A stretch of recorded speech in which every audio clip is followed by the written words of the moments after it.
Back over here at the hayfield. Well, I guess we're not at the hayfield quite yet. First, I got to get a load of spray mixed up and then we can head over there. This morning, I am doing what I guess you could call a pre-spray before I work ground and plant seed. This is something that I've never tried before, but this is all in an effort to rid that field of wild oats, which over the last couple of years has become an increasingly worse problem. So we'll get this taken care of and see where we go from there.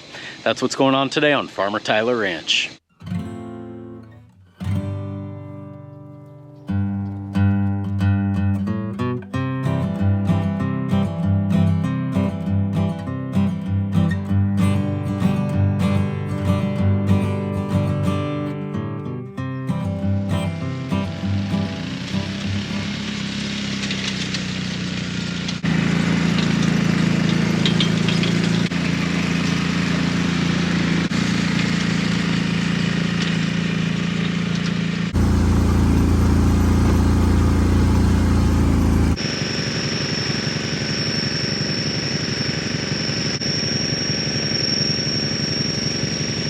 Unfortunately, I still do not have a GPS guidance system. Maybe one day I'll get one, maybe not. I mean, I've always kind of said it's too expensive for an operation my size to really justify the cost.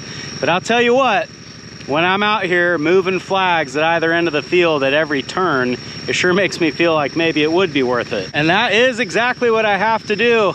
I make my pass, stop, pace out how far I need to move my marker over, plant it in the ground, get turned around, go up to my marker that I have set on the other end, do the same thing, and just keep working my way back and forth. It is not the most efficient way to do things, but when I look at my passes, they're not terrible, and I don't usually have that bad of skips. Of course, I kind of set things up so that if I am gonna make a mistake, the mistake is overlapping, not underlapping, but however you wanna look at it, it does work.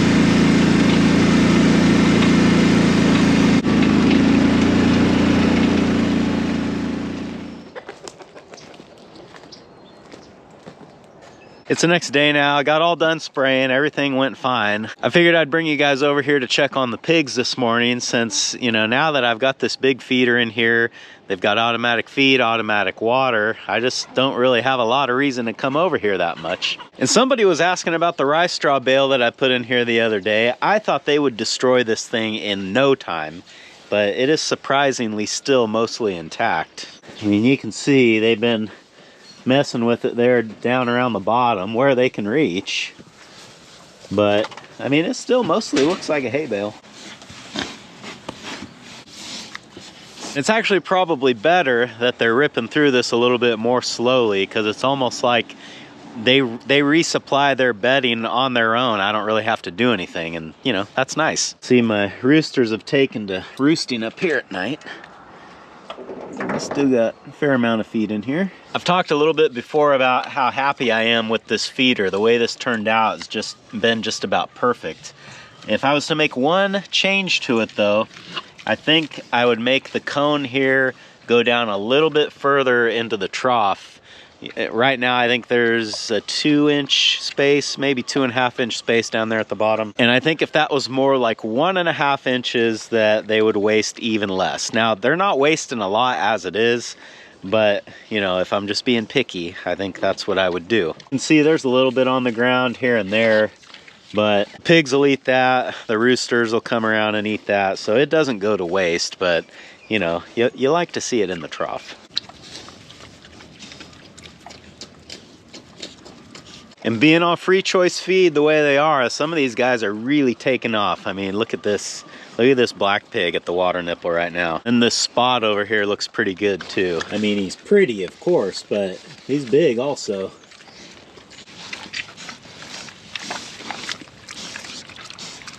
The others look pretty good too, but those are the standouts for sure. And as long as I'm talking about what I would do differently in this pig pen or ways that I can make it better, I think something that I would like to do is put like a little curb, I guess is the way to think about it, around this slab at the water nipple. You can see the way things are right now, when they drink, they're very messy.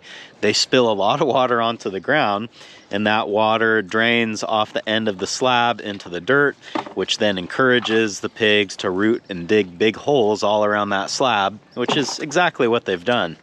I just wonder if I poured like a little curb or a retaining wall, basically, around this slab that would force the water to drain outside of the pen, if that would help reduce this problem. Or, you know, I'd probably have to dig some sort of a sump over here so that water had somewhere to go. Otherwise, it would probably just end up going back in the pig pen. It would just go around the long way. But there's certainly improvements that could be made here, because what's going to end up happening, they're just going to root all the way around that slab, and if they go deep enough, they might make it to where they can't even climb up on it, which defeats the whole purpose of having a slab at the water nipple. I mean, the whole reason I put that there was so they didn't dig a big hole in front of the nipple and they would always be able to reach it. But yeah, it's a challenge with pigs. If I was really setting this up in my dream scenario, I would probably pour concrete on that whole side of the pen and then move their feeder and their water onto that slab and then still give them access to the dirt pen. I feel like that would solve a lot of problems, but that's awfully expensive, and the profit margins on pigs is pretty thin as it is. It's kind of hard to justify big upgrades like that. Everyone's happy to see me now, huh? Even you.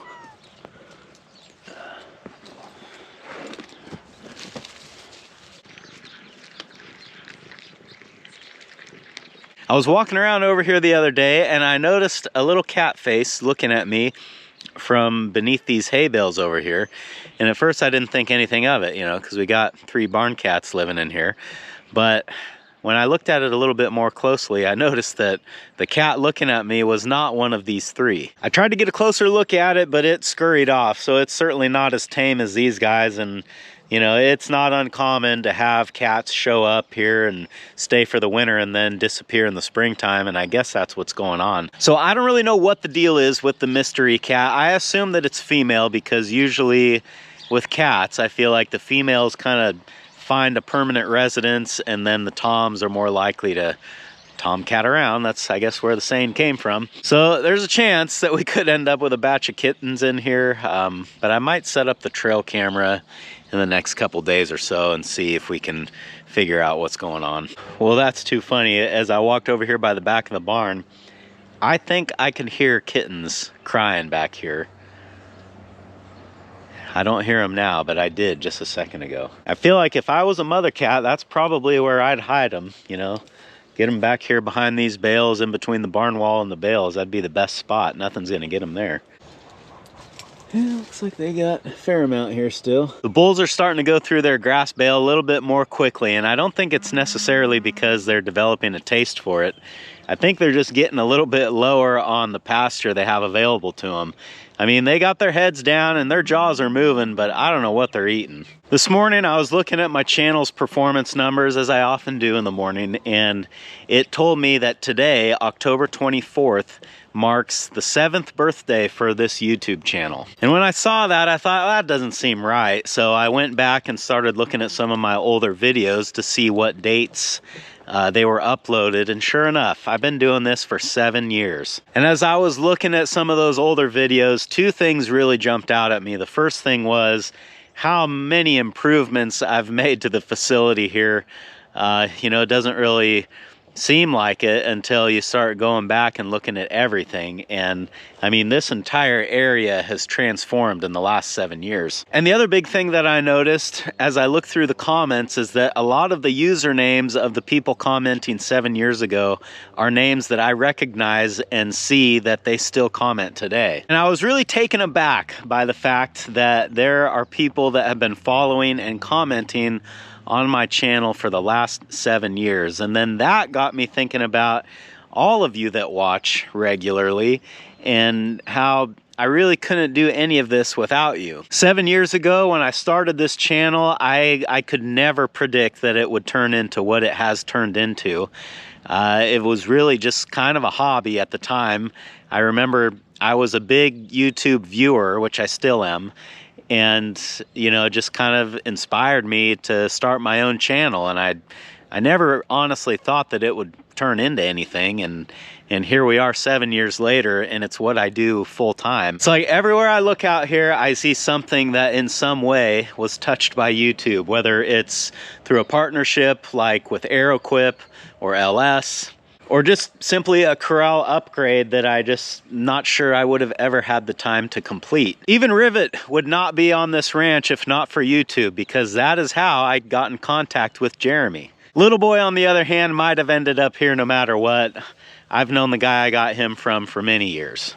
I look at this row of round bales and I can't help but wonder, would I even have a round baler if not for YouTube? Because a big inspiration as to why I did it was from the numerous suggestions that came from you guys telling me that it would be better for my operation. And you were absolutely right. I was able to cut, rake, and bale hay here at the home ranch for the first time ever this year. And again, I don't think any of that would have happened without YouTube, because YouTube led to the round baler. YouTube led to the partnership with Mech Maxx, and all those things put together made this happen. So I guess what I'm really trying to say here is, you know, I had a moment this morning where I just really was overcome with feelings of gratitude and so grateful for the continued support from you, the viewer. Really, this is all because of you, and I just cannot quite find the words to tell you how much I appreciate it. So with that, I think we'll end this video here, and here's to another 7 years and hopefully more. Thanks for hanging out with me today, guys, and I hope I'll see you again on Farmer Tyler Ranch.